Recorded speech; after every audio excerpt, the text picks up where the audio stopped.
Hello साथियों, आप सभी का स्वागत है हमारे YouTube चैनल जीएस मंत्रा पे। साथियों, जैसा कि आप लोगों को पता है कि इस चैनल के माध्यम से आप लोगों को जीएस से संबंधित वीडियो प्रोवाइड कराए जाते हैं। इसी क्रम में आज हम लोग भारत के प्रधानमंत्री के बारे में पढ़ेंगे। तो जैसा कि हमने पिछले वीडियो में बताया था कि भारत में संसदीय व्यवस्था लागू है। भारत में संसदीय व्यवस्था लागू है और संसदीय व्यवस्था के दो प्रमुख होते हैं। एक होता है औपचारिक प्रमुख और दूसरा होता है वास्तविक प्रमुख। एक औपचारिक प्रमुख होता है, दूसरा होता है वास्तविक प्रमुख। औपचारिक प्रमुख कौन होता है? तो भारत के जो राष्ट्रपति होते हैं वह संसदीय व्यवस्था के कार्यपालिका के औपचारिक प्रमुख होते हैं, और जो भारत के प्रधानमंत्री होते हैं वो भारत के संसदीय व्यवस्था के कार्यपालिका के वास्तविक प्रमुख होते हैं। वास्तविक प्रमुख कौन होता है? तो भारत का प्रधानमंत्री होता है। भारतीय संविधान में प्रधानमंत्री से संबंधित कुछ अनुच्छेद दिए गए हैं, जिसमें से कुछ प्रमुख अनुच्छेदों को हम लोग पढ़ेंगे यहाँ पर। जैसे एक अनुच्छेद दिया हुआ है 74, आर्टिकल संख्या 74। इसमें यह बताया गया है कि भारत के राष्ट्रपति के मदद के लिए एक मंत्रिपरिषद का गठन होगा। यानी कि मंत्रिपरिषद के गठन के बारे में अनुच्छेद संख्या 74 में बताया गया है। और अनुच्छेद संख्या 75 में यह बताया गया है कि जो मंत्रिपरिषद है उसका जो प्रमुख होगा उसे हम प्रधानमंत्री कहेंगे। यानी कि प्रधानमंत्री के बारे में अनुच्छेद संख्या 75 में बताया गया है। ये बहुत ही इंपॉर्टेंट क्वेश्चन है। अगर आपसे कोई पूछता है कि भारत के प्रधानमंत्री के बारे में संविधान के किस अनुच्छेद में बताया गया है, तो अनुच्छेद संख्या 75 में बताया गया है। अब आइए हम लोग आगे बढ़ते हैं और भारत के प्रधानमंत्री की नियुक्ति कैसे होती है और कौन करता है, इसके बारे में हम लोग समझते हैं। नियुक्ति के बारे में पढ़ते हैं हम लोग। तो भारत के प्रधानमंत्री की नियुक्ति राष्ट्रपति करता है। और किस आधार पे करता है? तो भारत में जब लोकसभा का चुनाव होता है उसमें जो बहुमत दल होता है, यानी ऐसा दल जिसके पास लोकसभा के सदस्यों का 50% से ज्यादा सदस्य हों, यानी कि 50% प्लस 1 सदस्य हों, उसे हम बहुमत दल कहते हैं। वह बहुमत दल अपने पार्टी से किसी एक व्यक्ति को अपना नेता चुनता है। उसी नेता को राष्ट्रपति प्रधानमंत्री पद के लिए नियुक्त करता है। यानी कि बहुमत दल का जो नेता होता है उसे ही राष्ट्रपति प्रधानमंत्री के लिए नियुक्त करता है। अब सवाल ये आता है कि जो बहुमत दल का नेता होता है वह क्या उसे लोकसभा का सदस्य होना जरूरी है? तो ऐसा नहीं है। उसे लोकसभा या राज्यसभा दोनों में से किसी एक का सदस्य होना जरूरी है। ऐसा नहीं कि बस वह लोकसभा का सदस्य होगा तभी प्रधानमंत्री बनेगा।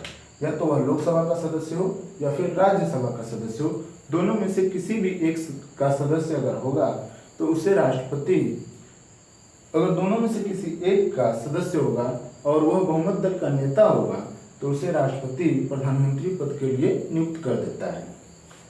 अब सवाल ये आता है कि अगर ये दोनों का सदस्य नहीं है, फिर भी बहुमत दल किसी व्यक्ति को अपना नेता मान लेती है, तो क्या उसे राष्ट्रपति प्रधानमंत्री पद के लिए नियुक्त कर सकता है? तो हाँ, कर सकता है। लेकिन 6 महीने के अंदर उस व्यक्ति को लोकसभा या राज्यसभा दोनों में से किसी एक का सदस्य बनना पड़ता है। अगर 6 महीने के अंदर वह नहीं बनता है तो वह प्रधानमंत्री पद से विमुक्त कर दिया जाता है या हटा दिया जाता है। अर्थात 6 महीने के अंदर उसे किसी भी एक का सदस्यता लेना आवश्यक होता है। चलिए अब आगे बढ़ते हैं। आप लोगों के दिमाग में आ रहा होगा कि क्या राज्यसभा से अभी तक कोई प्रधानमंत्री बने हैं? हाँ, बहुत से प्रधानमंत्री बने हैं। राज्यसभा के सदस्य बहुत से ऐसे व्यक्ति थे जो राज्यसभा के सदस्य थे और अपनी पार्टी के यानी कि बहुमत दल के नेता थे और उन्हें प्रधानमंत्री बनाया गया। जैसे मनमोहन सिंह ही हैं, इंदिरा गांधी भी थी जो राज्यसभा की सदस्य थी और उन्हें प्रधानमंत्री पद के लिए नियुक्त किया गया था। और लोकसभा में आप लोग जानते ही हैं कि नरेंद्र मोदी जी हैं जो लोकसभा के सदस्य हैं और उन्हें प्रधानमंत्री पद के लिए नियुक्त किया गया है। तो आगे एक चीज और हम लोग समझते हैं कि प्रधानमंत्री बनने के लिए मिनिमम आयु कितनी होनी चाहिए, यानी कि आयु उनकी कितनी होनी चाहिए, मिनिमम, न्यूनतम आयु कितनी होनी चाहिए। तो न्यूनतम आयु आप लोगों को अभी हम बता रहे थे कि जो व्यक्ति प्रधानमंत्री पद के लिए नियुक्त होता है वह लोकसभा या राज्यसभा दोनों में से किसी एक का सदस्य होना चाहिए। और लोकसभा का सदस्य होने के लिए 25 वर्ष आयु होनी चाहिए और राज्यसभा का सदस्य होने के लिए 30 वर्ष आयु होनी चाहिए। दोनों में से कम कौन है, तो दोनों में से 25 वर्ष कम है। अतः जो प्रधानमंत्री बनने का न्यूनतम आयु होता है वो 25 वर्ष होना चाहिए। इसमें कंफ्यूजन नहीं होनी चाहिए आप लोगों को कि जो प्रधानमंत्री पद के लिए जो व्यक्ति नियुक्त होता है उसकी कम से कम 25 वर्ष आयु होनी चाहिए। अधिकतम आयु कितनी होनी चाहिए, तो अधिकतम आयु की कोई लिमिट नहीं है। अधिकतम आयु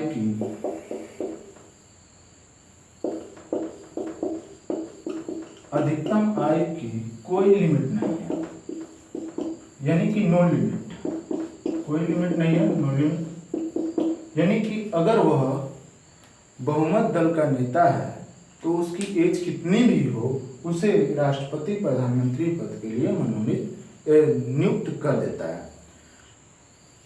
अब सवाल ये आता है कि कोई भी व्यक्ति कितनी बार प्रधानमंत्री बन सकता है, तो इसकी भी कोई लिमिट नहीं है। जितनी बार उसकी पार्टी जीतती है और जितनी बार वह बहुमत दल का नेता चुना जाता है उतनी बार वह प्रधानमंत्री बन सकता है, इसकी कोई लिमिट नहीं है। अगला सवाल ये आता है कि जो प्रधानमंत्री होता है उसे शपथ कौन दिलाता है, तो उसे शपथ भी राष्ट्रपति ही दिलाता है। उसे शपथ भी राष्ट्रपति ही दिलाते हैं, यानी कि उनकी नियुक्ति भी राष्ट्रपति करते हैं और उन्हें शपथ भी राष्ट्रपति दिलाते हैं। और एक और सवाल कि अगर बाई द वे मतलब किसी कंडीशन में प्रधानमंत्री अपना त्याग पत्र देना चाहता है तो वह त्याग पत्र किसे देगा, तो उस त्याग पत्र जो होगा वह भी राष्ट्रपति को ही देगा। यानी प्रधानमंत्री अगर अपना त्याग पत्र देना चाहता है तो अभी वह त्याग पत्र भी वह राष्ट्रपति को ही देगा। यानी त्याग पत्र भी राष्ट्रपति को देगा, शपथ भी राष्ट्रपति दिलाएंगे, नियुक्ति भी राष्ट्रपति करेंगे। यानी प्रधानमंत्री से संबंधित सभी कार्य राष्ट्रपति कर रहे हैं। अब आगे आता है कि प्रधानमंत्री का कार्यकाल कितना होता है, कार्यकाल कितना होता है।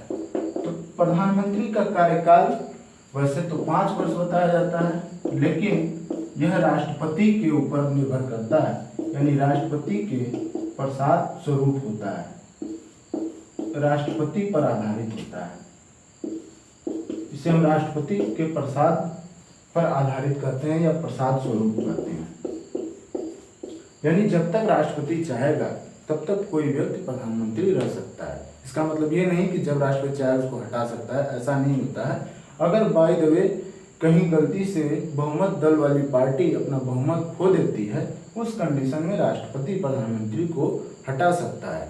या फिर ये भी कंडीशन बन सकते हैं कि कोई प्रधानमंत्री है वह अपने ही पार्टी के विरोध में कोई कार्य कर रहा है तो उस पार्टी के जितने भी नेता हैं वो उसके विरोध में जा सकते हैं और उसके विरोध में उसे अपने दल का नेता से उसे विमुक्त कर सकते हैं। उस कंडीशन में भी राष्ट्रपति उसे पद से हटा सकता है। तो यह जो कार्यकाल होता है वह राष्ट्रपति के प्रसाद स्वरूप होता है। जितने दिन वह चाहेगा उतने दिन वह रहेंगे और जब उनका बहुमत बना रहेगा उस कंडीशन में वो 5 वर्ष तक रहते हैं। तो अगर आपसे कोई पूछे उनका कार्यकाल कितना होता है तो ये कहेंगे कि राष्ट्रपति जब तक चाहेगा तब तक वो का कार्यकाल रहेगा। अगर राष्ट्रपति चाहेगा तो वह 5 वर्ष तक रहेंगे। यानी अधिकतम 5 वर्ष होता है और न्यूनतम जब तक राष्ट्रपति चाहे तब तक।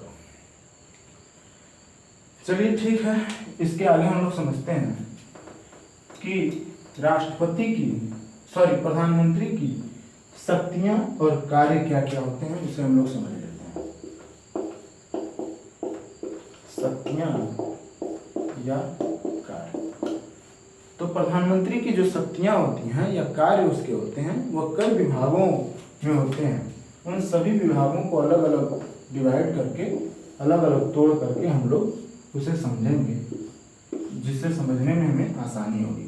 जैसे मंत्री परिषद के क्षेत्र में उसके क्या कार्य होते हैं, उसकी क्या शक्तियां होती हैं।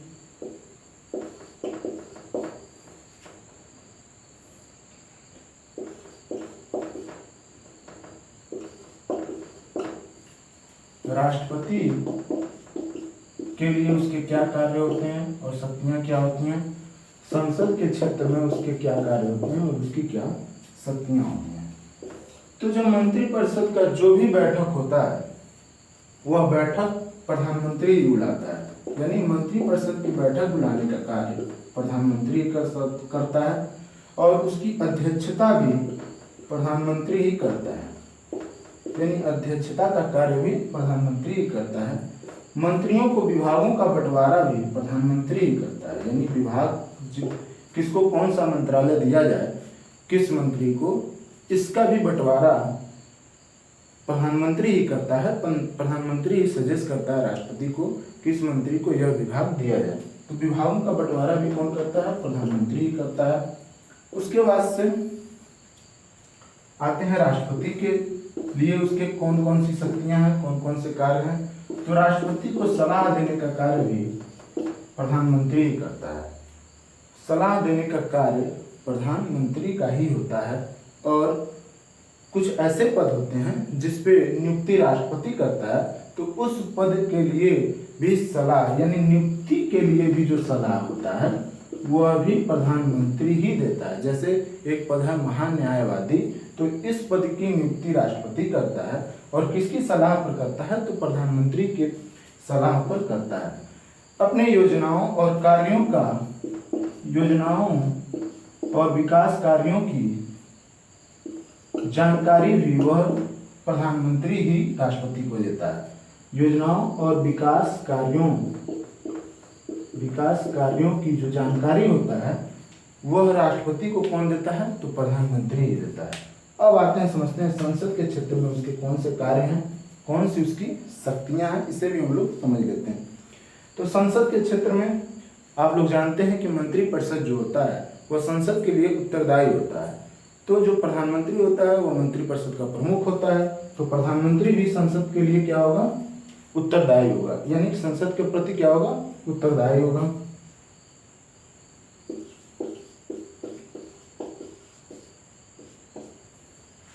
संसद के प्रति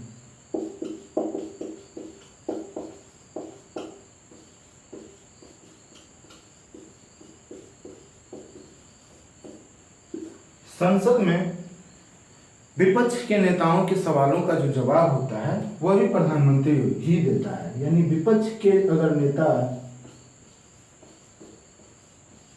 विपक्ष के नेताओं के सवाल का जवाब भी प्रधानमंत्री ही देता है। जितने भी विपक्ष के नेता हैं अगर वो कोई सवाल जवाब कर रहे हैं तो वह प्रधानमंत्री से ही करेंगे, और अगर विपक्ष के नेता कोई सलाह देना चाहते हैं तो उसे भी मानने का कार्य प्रधानमंत्री ही करते हैं। हालांकि आजकल ऐसा देखने को नहीं मिल रहा है, विपक्ष की कोई भूमिका ही नहीं रह गई है, और जो सरकार है यानी जो प्रधानमंत्री जी हैं वह भी विपक्ष को समझने से एकदम इनकार कर दिए हैं। उनको लगता है विपक्ष के जितने भी सलाह हैं सब निरर्थक हैं। ऐसा होना नहीं चाहिए। लोकतंत्र में ये, लोकतंत्र के लिए खतरा है कि विपक्ष एकदम से समाप्त हो जाए, विपक्ष की बात को न सुना जाए। तो हम यही चाहेंगे कि आने वाली जो सरकार है या यही सरकार अगर आगे रहती है तो विपक्ष को पूरी जिम्मेदारी दे कि वह पूरी सलाह दें और सलाह को मानने का भी कार्य करें।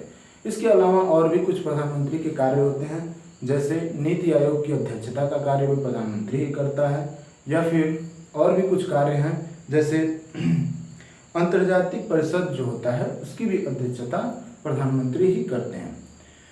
तो चलिए ये था आज का वीडियो। उम्मीद है आप लोगों को ये वीडियो पसंद आया होगा। अगर पसंद आया है तो हमारे चैनल को लाइक करें, सब्सक्राइब करें और इस वीडियो को लाइक करें और बहुत ज़्यादा से ज़्यादा शेयर करें, और अपने जो कमेंट्स हैं वो कमेंट सेक्शन में देते रहें, बताते रहें कि वीडियो कैसा है, इसमें क्या दिक्कत है, कहाँ आपको समझने में कठिनाई हो रही है या कहाँ पे वीडियो आप लोगों को ज़्यादा अच्छा लगा, ये सब बातें बताते रहें। धन्यवाद।